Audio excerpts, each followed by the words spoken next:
Everyone thinks because you're a zombie, you don't know good coffee. Well, they're wrong. There's only one brew that gets my seal of approval. Deadly Grounds coffee is my guilty pleasure. The aroma is so intoxicating. It brings all of my neighbors out of the woodwork. Deadly Grounds coffee. Coffee to die for and zombie approved. It's good to get a little deadly. Use the front door! Oh, they're so disgusting.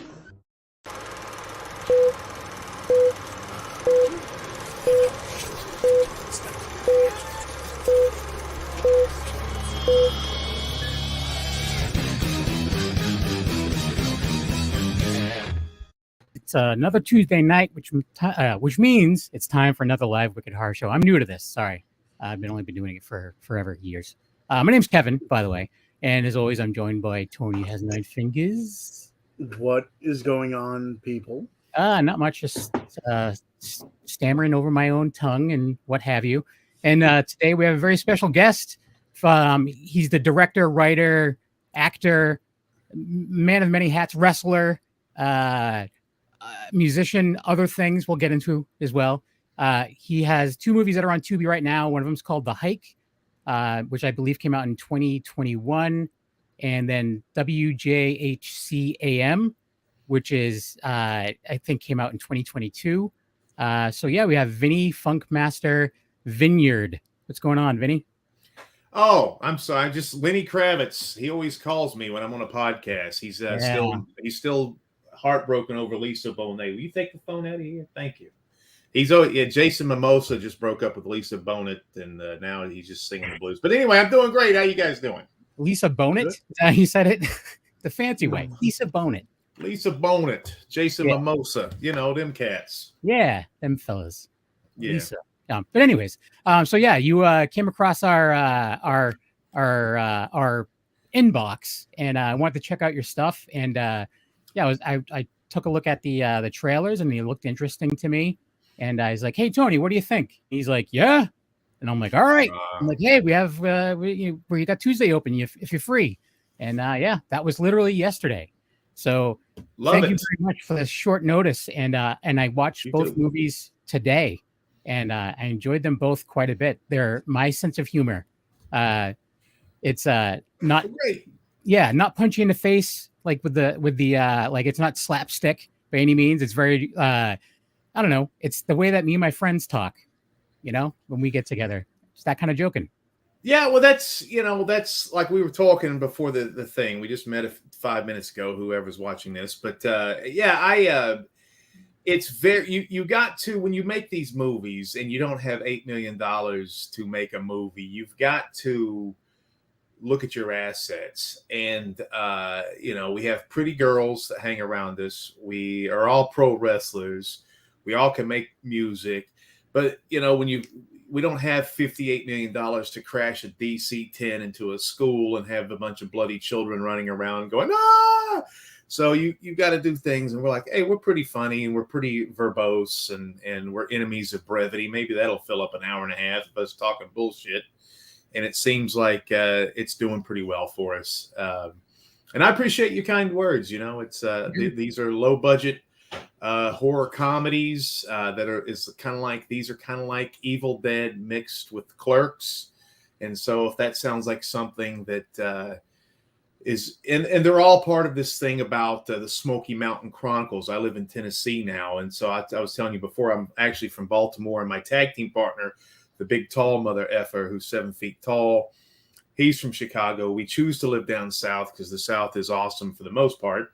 There's some problems, like you can't get a decent cheesesteak after, you can't get one anyway. You can't get a pizza after 9 o'clock and stuff like that. There's little tiny things that suck, but we love the South. And we were like, there's enough movies about New York and Los Angeles and Chicago and Texas and Baltimore even. It's like there needs to be some attention to the Appalachian lore and legends, and that's kind of what we're focusing on. And it's a shared universe. These aren't technically sequels, but the more of these movies that people will consume, they'll start to go, they're all kind of referencing a certain date, and they're all kind of going back to this personal item, and there's kind of like this the story we're telling with all 6 of these that we're spitting out. Nice. So yeah, you have 2 done now. You the third one's coming out, and you have 3 more in the works. That's right. And yeah, we're in pre-production now of the 4th one. The 3rd one we just delivered this last week, which is a task in and of itself, but that should be out before Halloween. It's up to the streamers, so we're pulling for Tubi and Plex and Amazon Prime and stuff like that. And this is a totally different flavor of the first 2. Oh, really? This one's a little bit more horror than comedy, but yeah, there's still some comedy in this thing. Yeah. Well, so first off, Sergio's in the chat room saying, "Hey everyone, what's up, Serge?" And Life is Pain is also saying, "What's good?" And Life is Pain is saying that he Googled Vinny yesterday and has enjoyed much of his YouTube videos. Good original content. Thank you. Yeah, we have a lot of. Before we started making movies, we started doing me and my tag team partner Luke. He would be here, but he's very busy. He plays music full time now. Yeah, he's too tall for the screen. It's like Hightower. It's like Police Academy. All you'd see is a beard and occasionally like oatmeal coming out of his mouth, trickling down his beard. But he's very busy now playing music, and I'm very proud of him for that. But I get lonely now because it's mine and his production company. And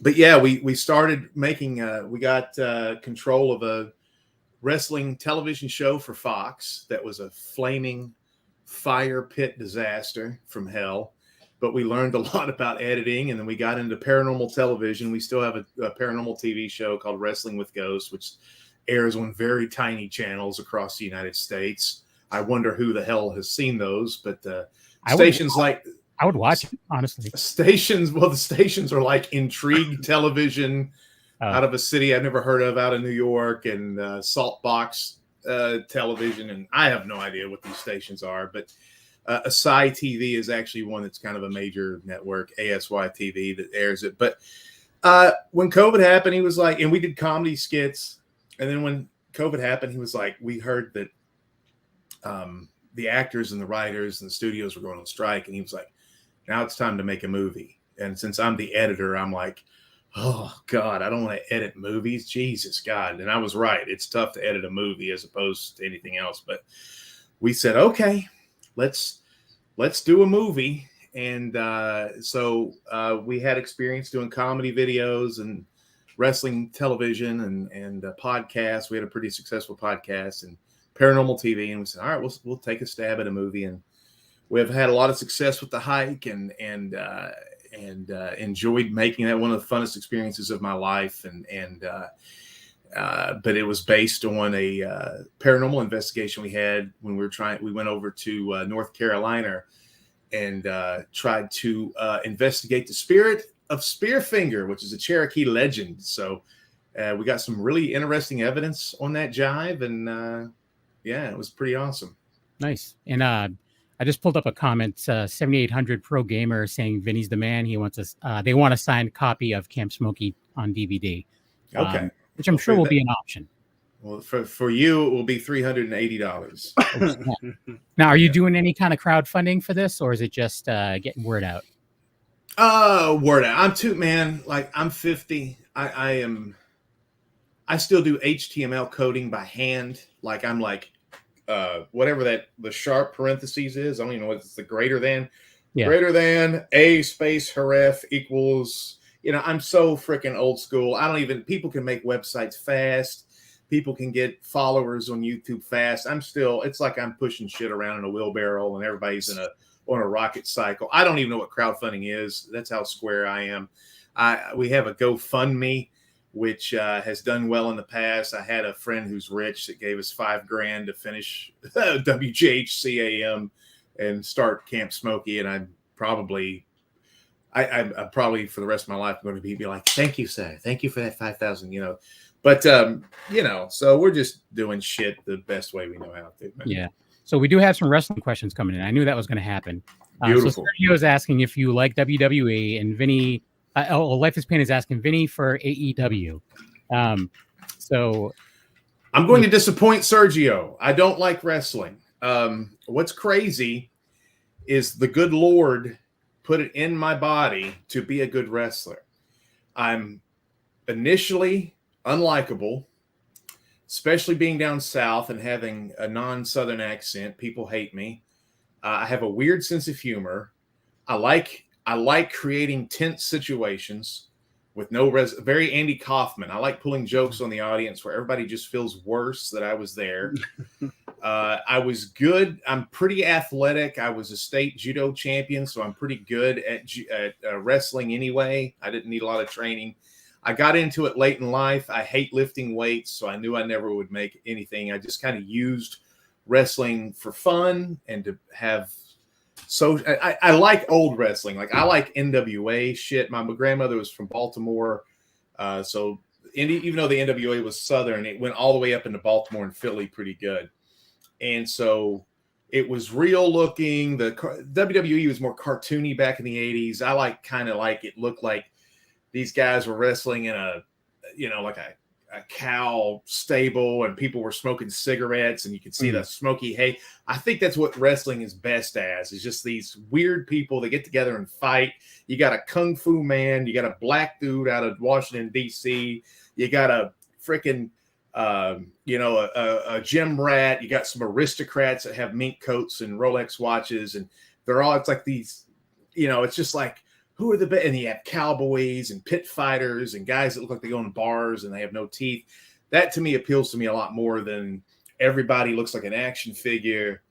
Why am I supposed to pull for this guy? He looks just like the bad guy. It's like neither one of them can talk. Neither one of them are funny. Neither one of them are interesting. I don't believe what they're doing is real. And so I miss all of that with wrestling. It's just wrestling has changed. And I do respect what these guys physically can do, because I can't physically do the stuff the new guys do. I mean, it's insane. But I do fear, like even Darcy Allen, is that the guy's name? He's like a skateboarder and he's 90 pounds. Darby Gallon. He fucking, pardon my language, he fucking broke his spine on a fucking metal casket the other day doing his stupid like thing where he doesn't protect himself as he jumps off like a human projectile. He landed on a metal casket and he's like tweeted out, "I hurt my spine." No shit. You're 20 years old. Nobody believes the sport is real now, and you guys are killing each other. Yeah. It used to, everybody believed it was real, and they didn't do anything to each other. So these guys are all going to be in rough shape, and they should really take a page out. I know I'm an old man. I sound like it, Sergio, and I'm sorry if I'm making you cry, but these guys should take a page. I mean, these wrestlers that we idolized growing up, they're dropping dead at 60 and 55, and Terry Funk died this week, and Bray Wyatt, who's in his 30s, died. And these guys need to take care of their bodies. I mean, it's one thing. There's a lot of competition, a lot of good wrestlers out there you've never heard of. And I understand they're trying to have a spot. And I'll tell you, more than anything else, wrestling is a ladder. I've been in locker rooms with guys making 6 figures who've made 7 figures. And they're on the way down, and I'm kind of right here. And people going up, and they think they're hot shit, and about 4 years later they're coming right back down, and so I understand the competition, but I don't know, the product these days doesn't appeal to me. I've been listening to old Terry Funk promos and watching his matches since he passed away, so that's what I've been doing. And in these movies, you'll be happy to know, every movie we make, you talk about assets. What can we do? We're bullshitters. We talk a lot. Almost everybody in these movies are pro wrestlers. So there's always, like, if you saw, don't want to give anything away, but if you want to, in WHC, even the girl that I had a fist fight with, she is a pro wrestler, freaking great pro wrestler. And she has a dynamite rear end. I'm telling you, she is an awesome looking lady. But anyway, she's a hell of a pro wrestler. So there's always pro wrestling matches in our, the fight scenes are pro wrestling. So if you're a pro wrestling guy, that's another thing we should probably promote more, and I keep forgetting about it, is if people like pro wrestling and they like fun movies, the fight scenes are wrestling matches. So yeah, that's exactly how I sold it to my friend Mike, because he's a big wrestling guy and he's a big like independent horror guy, and he loves comedies. And so I'm like, you need to check out his movies. I'm like, the fight scenes are legit wrestling matches in the middle of the woods. Yeah, and it's fantastic, like figure 4 leg lock in the woods.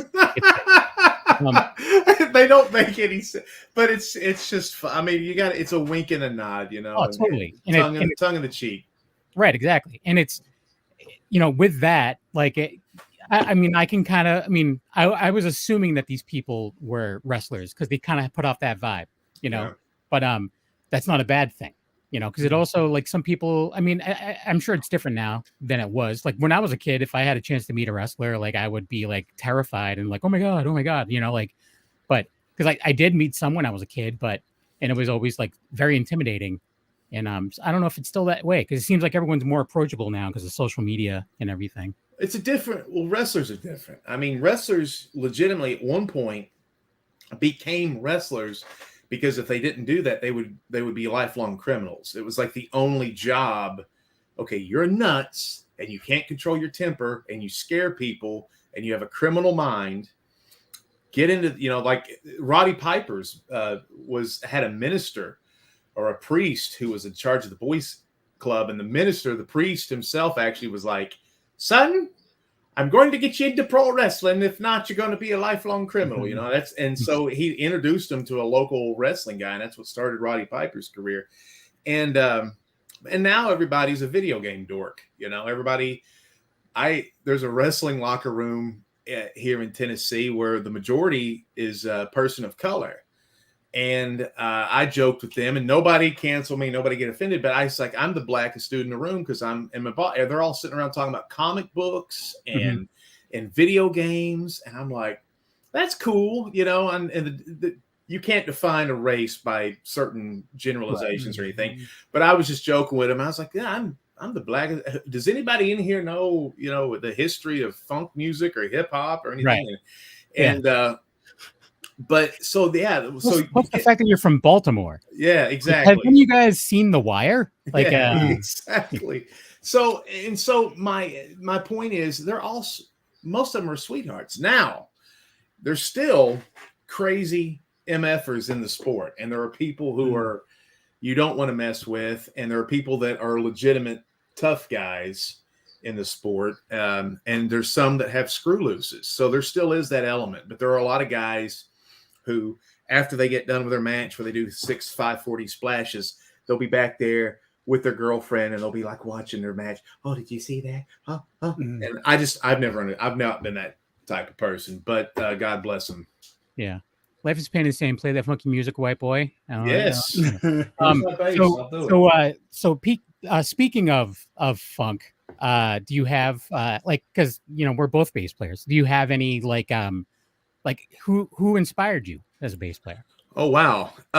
What's weird is kind of a loaded question. Well, I haven't talked about music in forever. It's just refreshing. Everybody's always I was a blues guy. Like, my mom would play Motown, and so and I know that's not blues, but I was going to say, rhythm and blues and Motown, but what R&B is now is not what rhythm and blues was back when Motown was. Right. Well, when I was walking, what I should say is, when I was a kid walking around the house, I heard Motown. Well, of course, the Funk Brothers, James Jamerson, and all these guys, Babbitt, the white bass player that was one of the Funk Brothers, you would hear these bass riffs. Carole King.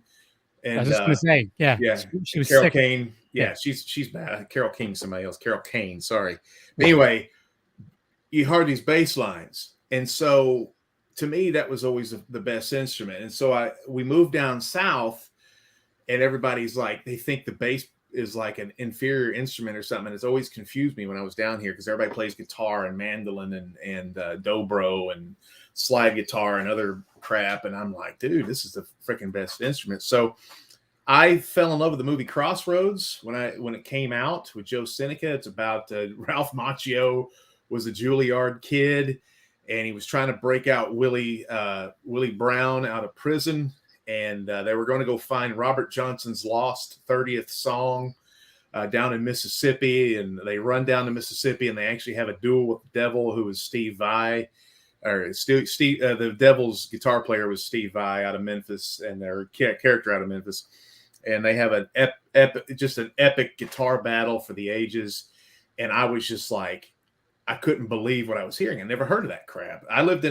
When we moved down south, we lived in a station that just played like the same 5 classic rock songs. It was like, all right, are you ready to get the lead out? Here comes 3 in a row from Led Zeppelin, and it's just like, It's cool. Led Zeppelin's great, Pink Floyd's great, and all that stuff. But after a while, they weren't new. So it's like same thing in my area too. It's like, yeah, they play AC/DC, like we're a brand new band. Meanwhile, it's the Bon Scott stuff, like it's the old stuff, and I'm like, play something that's like current. Like I don't get it. It's like, I love radio. I was in radio. That's why movie WHC Until Jesus Comes Back. That's all stuff that really happened to me. Really? My own perception. Yeah, none of that is created. That's all. Now the comedy thing went up to 10 or 11 on the dial, and we kind of made, I didn't see an actual boxing referee when there's two people actually competing and prophesying in tongues. But I had a Mills Lane lookalike in there going, "Let's get it on!" It's kind of, I mean, that was the comedy part. But there was actually people getting heated and mad over speaking in tongues, and I'm like, what is happening in really? So crazy. Yes, that's a real thing that happened. So wow. So anyway, going back to the music thing. So I was a blues guy. Willie Dixon was a bass player, a lead singer, and he was a smart man because he knew all the white boys out of Europe loved blues. So he started selling all his songs to like the Doors. Well, they were, but more specifically like Led Zeppelin and other European dudes. He was selling all his blues songs to, and if you listen to Led Zeppelin 1, it is a blues album. If you listen to Led Zeppelin 3, it's mainly a blues album, and British people love the blues. Rolling Stones is a blues band, so I like the blues, and then I got into funk when I started mastering the instrument, and then I was influenced by Larry Graham, who's still the biggest pimp Mac in the world. He's my favorite Jehovah's Witness. And then, Bootsy Collins, of course. Larry's the one that invented slap pop. And then in rock, I like Doug Pinnick from King's X, who just turned 73. Happy birthday, Doug Pinnick. Yeah, King's X. Yeah, they're pretty sick. They just released an album. Did they? I was going to say I haven't heard anything new from them in a while, but and they're credited with creating the grunge. They were from Katy, Texas, but they were credited for creating grunge. All the grunge bands listen to King's X, so a lot of the open chordings, the drop D, the drop C sharp, all that stuff, tuning down to C, the progressive, some of the progressive scales that they would do. A lot of the Alice in Chains harmonies and stuff were very King's X. And but anyway, that's kind of who got me rocking and rolling. I still to this day have a Hamer. I have a collection of Hamer cruise basses because that's what Doug Pinnick played when I was a kid and nice. Younger. And I still to this day play Fender cruise basses, even though they don't make them anymore. Nice. Well, I've been one of those guys that my whole life I just can't afford to have multiple basses. So it's like I'll get like a really nice bass until I'm sick of it, and then I'll just get rid of it and get another really nice bass, like really high end. There's a brand that used to be based out of Mass called Padula. I've had a couple like Padulas. Like one of them was signed by Victor Wooten on the inside. I've had 3 different Padulas. I've had a Warwick thumb bass. I had a Stingray for a while because I thought that's what I wanted, and then I got rid of that, and I have an American jazz bass. I love jazz basses. I don't know why. I just never went with an American jazz bass. They're just sick. Hamer cruise basses are jazz basses. They have the jazz pickups. Jazz basses are sick. And everyone's like, "Oh, a P bass is where you want to be," because I love punk and I love like hardcore and stuff too. But I love funk and I love slap. I'm very much influenced by like Primus and Geddy Lee and stuff. Whatever. I think you can get more out of a jazz bass than you can out of a P bass, anyways. But I like them better myself. I don't know why. I like them both, but and the cruise bass has a bridge that goes all the way through the body, and so the sustain on those mother effers are sick. So yeah. So one of the things you were talking about funk, and I just have to bring this up because this is one of the few like things that I'm proud of with my whole time playing music. Is my old band was opening for a band called Enemy Squad back in the day, and it was Enemy Squad was made up of members of P-Funk. And the lead singer was HR from Bad Brains. Cool. They were playing like reggae. And I was in a ska band at the time, and I was doing my sound check, and I was just playing Primus stuff. And my back was to I was looking at my drummer or whatever, And he's like, he motioned for me to turn around, and like a bunch of the band members from the band were watching me, and they're like, we had to come. We heard you playing. We had to come up. We can't believe you're a white boy. And I'm like, I don't know who you are, but you play in P-Funk, so that's amazing to me. Like, so like I can, I don't even know who they were, but they were in P-Funk at some point. So that's enough for me. a compliment. I know you can't really talk about racial stuff, but when you have, Right. we'll just say this: when you have a bunch of brothers come up to you, and you're a bass P-Funk. player, Yeah. and you're a bass player, and they compliment you. Yeah, You've it's done all been something. downhill from there. Yeah, I mean, it's just like, okay. Yeah, I understood the assignment. Yeah. Yeah. So I don't want to get off the subject too much, but Tony, did you get a chance to check out any of the movies? I know, like, I sent you the links and stuff.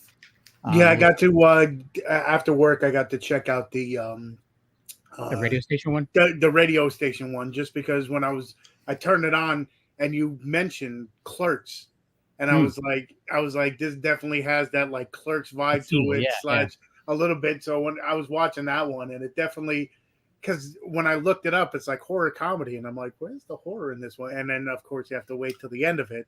But as I was going through, I'm like, because it had that, like, we were talking about it last week too, or actually like a couple of weeks in a row, but it had that like trauma-ish vibe to it, like growing up in the New Jersey area and growing up with trauma. It had that low budget, like, what am I watching at points type feel. I'm like, what is going on at certain points? I'm like, what's going on here? Okay, this makes sense more. And then the end hit, and I'm like, okay, this is because being a horror fan, I'm like, where is it? And then it came, and I'm like, okay. There were like some like not surprising jokes. Like sometimes, because we watch so much stuff, we try to, like, in our minds, we're automatically just trying to figure out where things are going to go. So there was some things I'm like, I think he's going to go here with this joke, and I'm like, no, I was completely wrong. Like right from the beginning, like right from the very beginning, with the woman smoking, I was assuming her voice was going to be like, hey, how you doing? Blah blah blah. I was assuming that, and I was wrong. But then when she stood up, I saw what the joke was. I'm like, that's hilarious. That's great. But in Life is Pain, he's over in the UK. I don't know if they have Tubi. I forget if they have Tubi over there. Remind me, Life is Pain. But if not, it's on Plex, right? It's on something called Local Now. It's on something. It just got put on Real Veal. Amazon Prime has it, and they're all trepidatious. The decision to go black and white with it has screwed that movie, because a lot of distributors are like, it's black and white. What? And it's like, have you never heard of Schindler's List? Have you never heard of Sin City? Have you never heard of Clerks? Red in there at one point. Yeah, there's blue, and then when they're in heaven and stuff, it's color. So the reason we went black and white, and this is talking about, we were very fortunate to have an active television station to shoot that movie in. And of course, if you're not in radio, this won't mean anything to you. The board that if you ever watch this movie, the board that I'm screwing around with was the actual board that I was using in the 90s at the radio station that this movie's based on. And then in the 90s, the mid 90s, it was archaic. So the fact that there is a television station in America that is still using this board from, who knows, the 70s or something. And I knew how to operate it because Luke, my partner, was like, don't touch them buttons. I said, shut up, man. I know what I'm doing. I said, I still remember this stuff. He's like, you're going to do something this radio. But anyway, we shot it at this television station that the walls had, basically, they were gray, vomit, flesh, terrible colors. And no matter what we did with the lighting, we couldn't make it look good. So we had, at one point, we were struggling. It was like, what the hell do we do? This looks like shit. No matter what we put on it, no matter what we do with color grading, and we were trying to come up with, maybe we should add effects or something. And a friend of ours out in Colorado who runs a television station watched it, and he said, make it black and white. It's never black and white. Make it a cool black and white movie. And we were like, okay. So then it kind of leans into, it also holds the hand, because I do think the radio movie, if I do have a critique of it, even though I think the movie's good for what we can do, I do think it, unless you're a fan of who we are, it does start off slow, like you were saying. And it's like, what am I watching? This says horror. And we kind of wanted to do,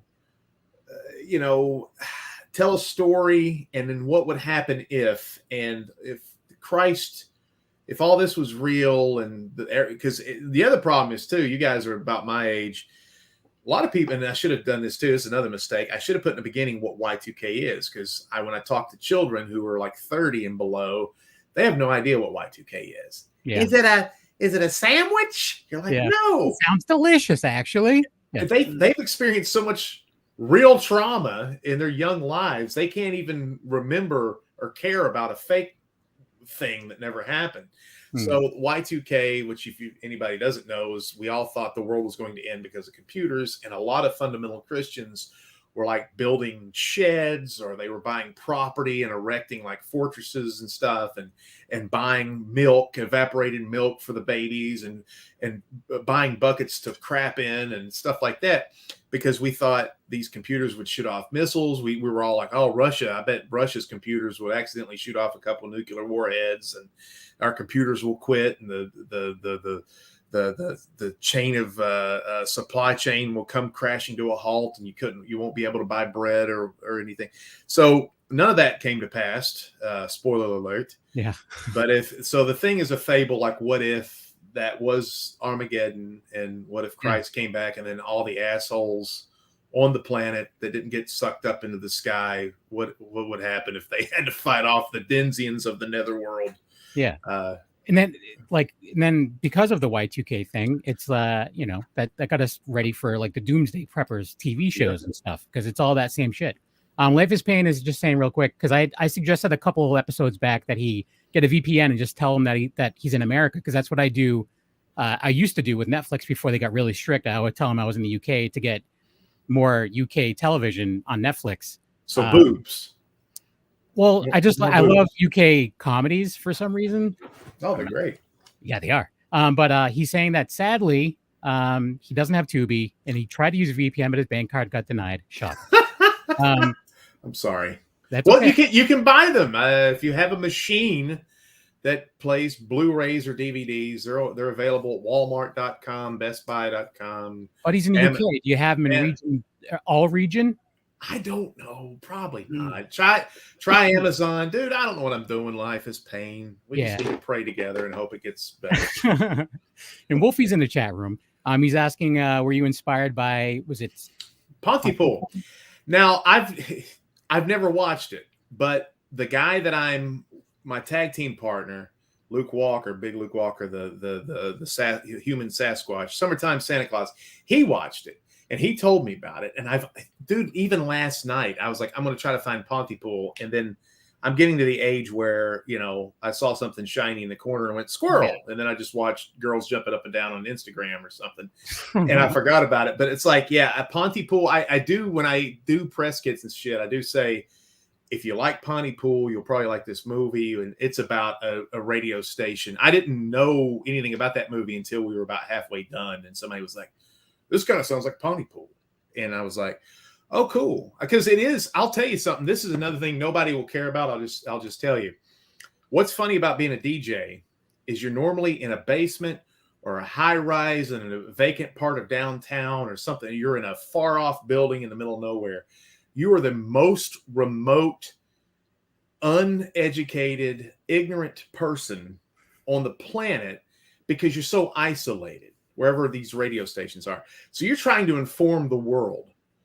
Hey, this is happening. I remember the first time a tornado came and I got a call saying, you need to inform everybody there's a tornado. And I got on the air and I was like, hey, folks, there's a tornado coming up here through Tellico Plains. And then I realized I have no idea what you're supposed to do in a tornado. So I was telling people, get your gun out and shoot it, and man, throw your baby at it and just run the opposite direction and leave the parking brake off. Maybe if you send the car off in the direction, maybe it'll crash into the tornado. I had no idea. I was sitting there stammering, trying to do a live warning. I don't know if I got anybody killed that day or not. I had no idea what you do.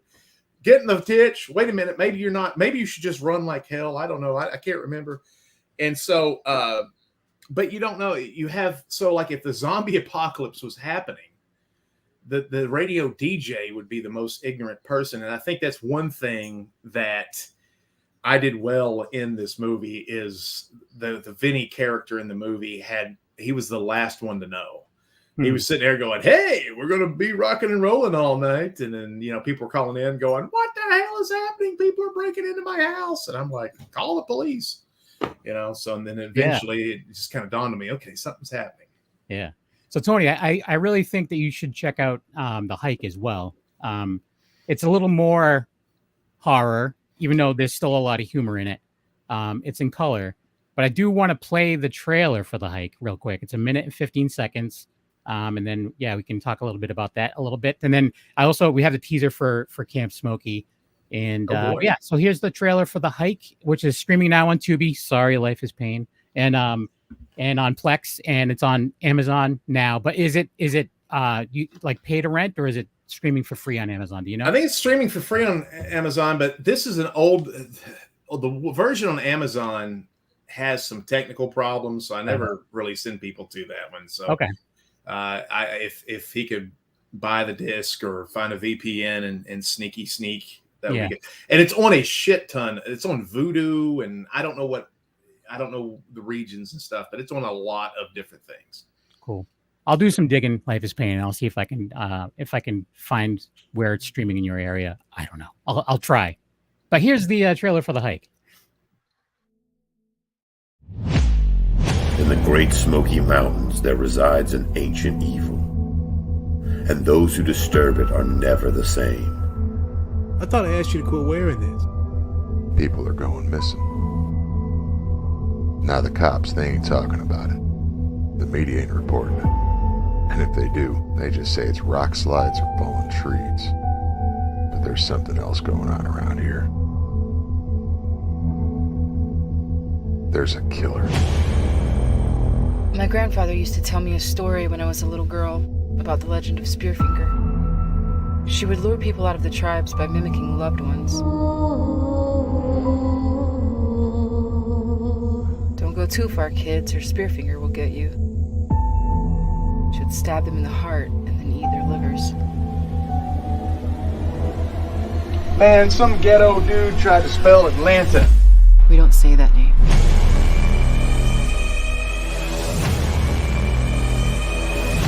Can anyone survive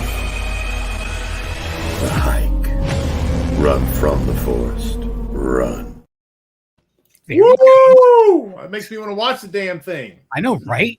Yeah. You, Tony, you need to watch it. Now, was the main like your girlfriend in this movie? Was she a wrestler as well, or is just like a friend? Or rock and roll? She's a genius. She's not. We're just so blessed with it. We have like 80 people who are just like musicians, comedians, furries, drag queens, pro wrestlers, magicians, whatever, heavy metal, rapper people. So you can tell them old rapper people, rappers. Yeah. Those rapper guys, Rappermen, I think they're called. With the low pants. Anyway, we have a lot of friends and stuff. And she was just a friend. We went in to shoot a comedy sketch about, those big inflatable arm things. And nobody knows what they're called. We did a sketch where we were trying to investigate what those were called. Walked in, she let us do the sketch. It's just like a little 3-minute sketch. It's on our big and funky thing.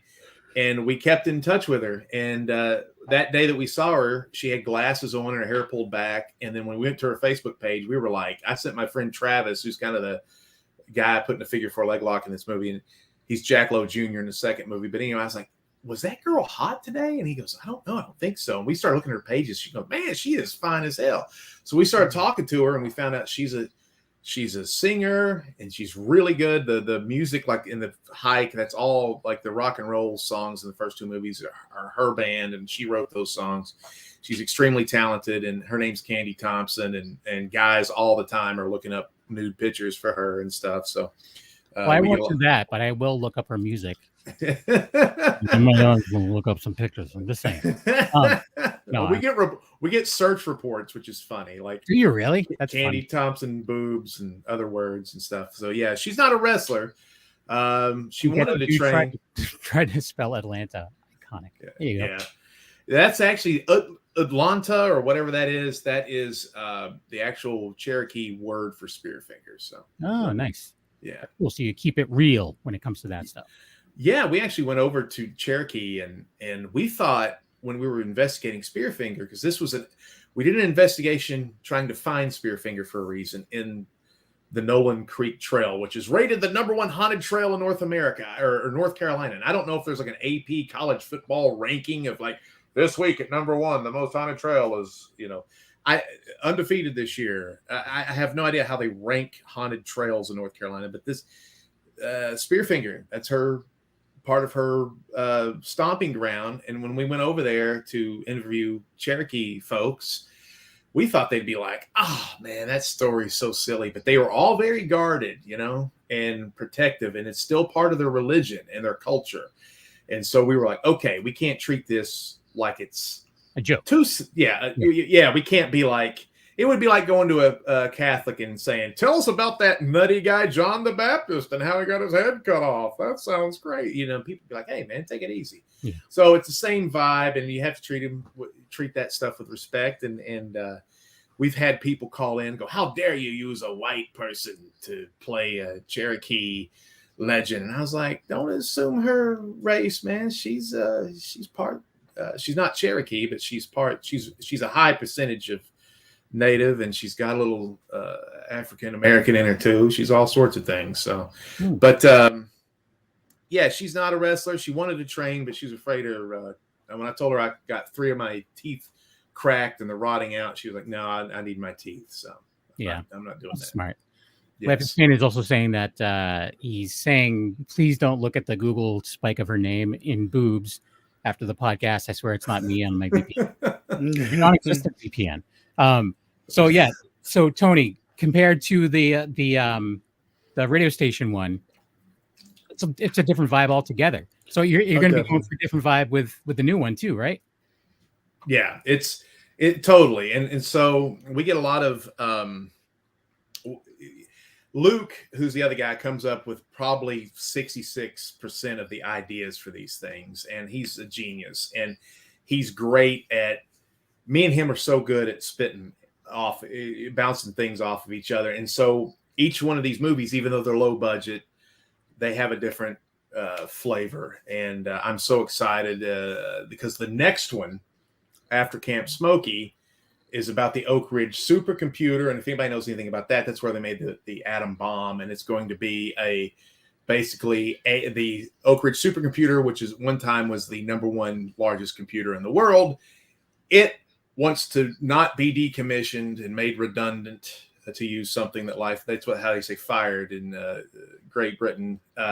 But he wants to stay alive, this computer, so he wants to make movies. And he tricks us into making a computer-generated movie, and it's horrible, and it becomes a hit. And then the horror and the science fiction part of that comes to where we're like, we've got to get rid of this computer. It's going to ruin movies and art. And then there is a science fiction war that happens between us 4 filmmakers. And so, I mean, that is totally completely different than the other 3 movies. So, yeah. But it's good. I mean, you're wrapping them together kind of deal, but at the same time, too, you're keeping them separate at the same time. Yeah. Because it sounds like it would be like an anthology, like of shorts, but just an anthology of an entire full length. Very long shorts. That's definitely different. Because usually it's like, okay, I got all these short stories. Let's put them all into one movie. But this is 6 different movies. That's cool. Yeah, that's a great way to put it. I never thought of it that way, but that's exactly right. It's all, there's little themes like in each movie, like in this movie, Camp Smokey is about to show the trailer of this. This is a last man on earth story. It's a kid that grows up to be a man. He basically becomes a demon hunter because he thinks the world's been taken over by monsters. And so the only friend he has is a teddy bear that he talks to. And the teddy bear is apparently rude, even though you can't hear him talk. But, like through the woods, he'll find, or in the movie, he'll find like a little robot. Well, that robot toy that he finds is actually going to be the robot from CGM. In the beginning, the employees of the camp are listening to WHC and listening to one of the radio disc jockeys from that. So there's like a thread. And if you watch WHC again, they actually mention Camp Smokey near the end of the movie, one of the radio broadcasts. So we all kind of try to keep a thread in between all of them. That's cool. I like that. Thank you. And that actually, because we do have to wrap up in like 15 minutes. I do want to play the trailer for WGHC, and then I want to play the teaser for Camp Smokey. So let's do the trailer first, and we'll be right back. You gonna answer the question? Are you serious? I thought a question like that was illegal. You were applying to be a DJ at a Southern gospel radio station. This job is gonna kill me. Vinny, this is the station owner's son, Jack Lowe Jr. So you work out? First day, you get to sit in with me, Sister Christian. My new show, God Jam, it's just about to start. Oh, hey, man. They said your name was Fresh Meat. Just kidding, man. They said your name was Benny. But I gotta build up a demo reel. I'm gonna have to bring your phone. Zany Morning Zoo Madness. Hello, thank you for calling WJHC AM. I'm very worried about Y2K. Why are you worried about Y2K? Because I'm afraid of what's going to happen after Christ returns.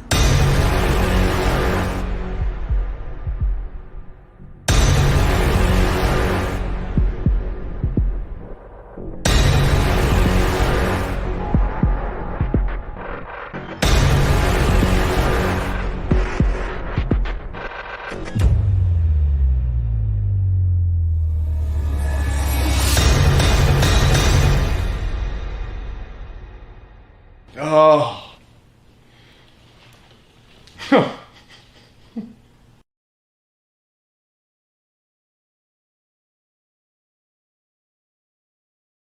There you go. You got to see a man in his boxer briefs as well. Got a lot of attention from homosexual community, and I appreciate that, fellas. Did it really? Some, yeah. I got some messages. Some, some pictures, some photographs I didn't ask for. Oh. Well, there you go. Kevin was talking about like scenes and stuff that he thought was going different ways. One of my favorite parts was when you were trying to explain to the boss what the smell and whatever was. Oh, like, yeah. Lower, a little higher. No, over here. And that one, that had me cracking up for a little bit. I was True story, Tony. And I don't know, and to this day, the science of smell baffles me because that smell went through glass, brick, concrete, 25 feet. Wood, insulation. I still to this day, how does smell go through all that stuff? I don't know. I don't know. I need to go take a class at a community college or something. Maybe you have like special skills. I think that lady has special skills. Oh, that's true. Maybe it's the other way around. Yeah. But again, this is available to stream in multiple places. Sorry, Life is Pain. Again, I'll try. But I want to make sure people see the trailer because I really enjoyed both of them, and they have two completely different feels. Thank you. And so the teaser trailer is like a minute 9. I don't know. Hopefully, I grabbed the right one. I don't know if is there more than one teaser trailer for Camp Smokey? There's an official one, but it's fine. They're similar. The teaser trailer was so good, we just said let's just make that a little longer. But so it's basically the same thing, I think. Okay. Well, I want to play that real quick because we'd have to wrap things up in a couple minutes. So no I'm going to get that right now, and we'll be right back.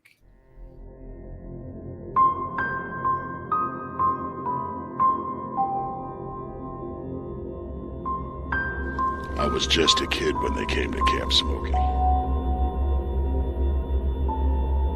To the world. Been hiding in these woods for decades. Scavenging. Surviving. Today, they found me.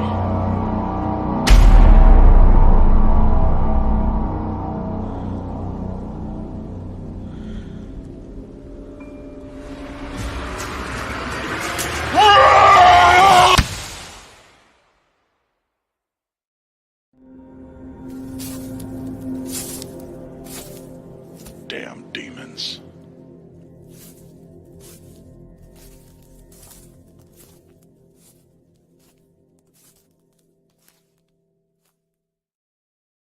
I like that too. You have the map with it, the little hints at some stuff. That's cool. Yeah. And I also like that we have to go back in time. Coming fall 2022. Yeah, that's why it's that's we had some delays. We had Yeah. to shoot that during one period, and we had to recast somebody. So yeah. Nice. Now, I have a question. Doing like 6 movies or whatever, but they're all different. Now, does that make it a little bit harder or a little bit easier? Like as you go, you learn the ins and outs, but each one's so different that even though you did a couple before, each one kind of brings its own difficulties, or how does that work? I think, like with anything, you want to experience new stuff. Like you don't want to tell the same type of story over and over again. So having a dialogue-driven comedy, then horror was fun, but you don't want to do that again. And so this is much more an homage. This is Luke's story. That's the guy who was the guy with the hammer. That's if you look at Big and Funky, he's the guy with long hair. I used to have an afro, so I'm the other guy. So this is his story, and it's his story to tell. And he wanted to do an homage to slasher 80s movies. If you like Halloween, if you like Friday the 13th, what would it be like if the protagonist was the slasher? And it's also, I kind of influenced him too. I was like, let's kind of go with this I Am Legend, the book, not the movie vibe about you're the last man on earth, and maybe the monsters that you've been afraid of your whole life are actually afraid of you because you're the last human. Like you're this legend. That's what I Am Legend's about anyway. The human being becomes the monster. So it's this kind of thing of like, oh, the demons are afraid of this giant man in the woods. And it's a totally different vibe. And I think people will love it. There's a girl in it named Brittany Brooks. She's not in the trailer, but she did so good. Everybody did so good in that movie too. So nice. Cool. And how far away are you from you're thinking before Halloween this one will come out? It's up to distributors now. It's been delivered. And I was going to tell Life is Pain anybody else. I just forgot. I remember this. Our distributor now has an overseas dealer or distributor. And so everything's going to start showing up in India and Bangladesh and hopefully Great Britain and stuff like that a lot easier. So nice. That's awesome. Well, that's good. That's big as well. Yeah, that's pretty impressive considering, it's small budget, micro budget movies that you're making yourself. You're getting that, that kind of attention, and it's in their quality, Thank you. Thank you so much. When Tony had brought up that the WJHC was in black and white, I almost forgot that it was in black and white. Honestly, I was like, oh yeah, that's right, it was. And I'll give you a clue to help you remember the name of that movie. I know it's terrible. We were like, this is a lot of letters that people got to remember. Jesus H. Christ. That's right. Yeah, Jesus H. Christ. I was trying to. I was like, oh, that's what it's got to be.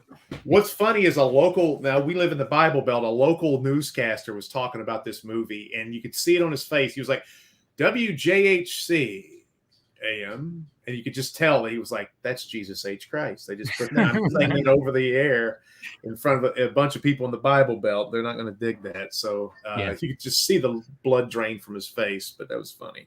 Yeah, well, he should have done his research. They just read the teleprompter I learned from Ron Burgundy. Yeah, that's true. Yeah. Stay classy, San Francisco. So is there anything else you have going on? I mean, I know you don't really, like, you do the wrestling still, but you're not, as you said earlier, that you're not as in it. Getting too old. Is it like what else do you have going on? Just this stuff? There's a new movie I was an actor in called Vinnie's Fantastic Rock and Roll Adventure, and it was a guy who watched us in WJHC who loved the rapport of me and Luke, which Luke was the stoner. And so he wanted to put us in this movie. It's a road movie. We went from Tennessee to Chicago, through Texas, all the way down into New Mexico, up to Vegas, down to Los Angeles. In 2 weeks, 6,000 miles later, we made a pure comedy, road comedy, the very 80s, 90s.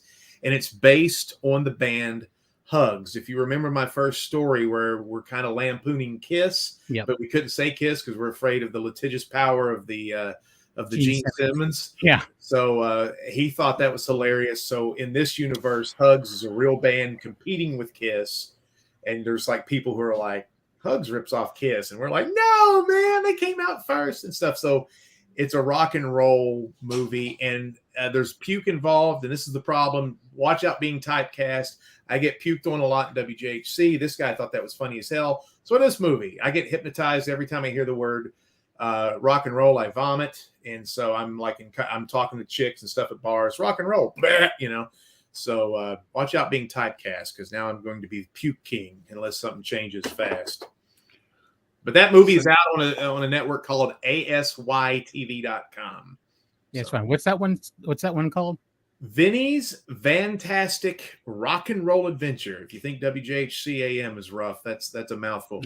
I didn't name that one. Vinnie's Fantastic Rock and Roll Adventure. I'll have to track that down. Kind of sounds like a Detroit Rock City, or like a something along those lines. We had so much fun lampooning Kiss, man. There's commercials of the dolls and stuff. Oh, It's so awesome. fun. That's cool. I've never been a Kiss fan. My sister was growing up, and years and years. This was on the Crazy Nights tour when they first took their makeup off, and I was staying at a hotel with my cousin and my great cousin, and she's got money, whatever. We're staying in like a penthouse suite kind of deal, and Kiss was playing at the local, arena or whatever. And the next morning we were going down to the pool, and Gene Simmons got into the elevator with some girls, and he's like, "Do you know who I am?" I was like in elementary school, and I'm like, "Yeah," and he's just like, "Okay," and then I'm just like, you're trying to impress these grown women that a young kid knows who you are. So what? Well, when he took his makeup off, he looked like an ugly housewife. One of my old drunk aunts that's no longer with us. Yeah, I mean, she's just like a chain smoking lady. Yeah. But anyways, Kiss, whatever. I'm done with them.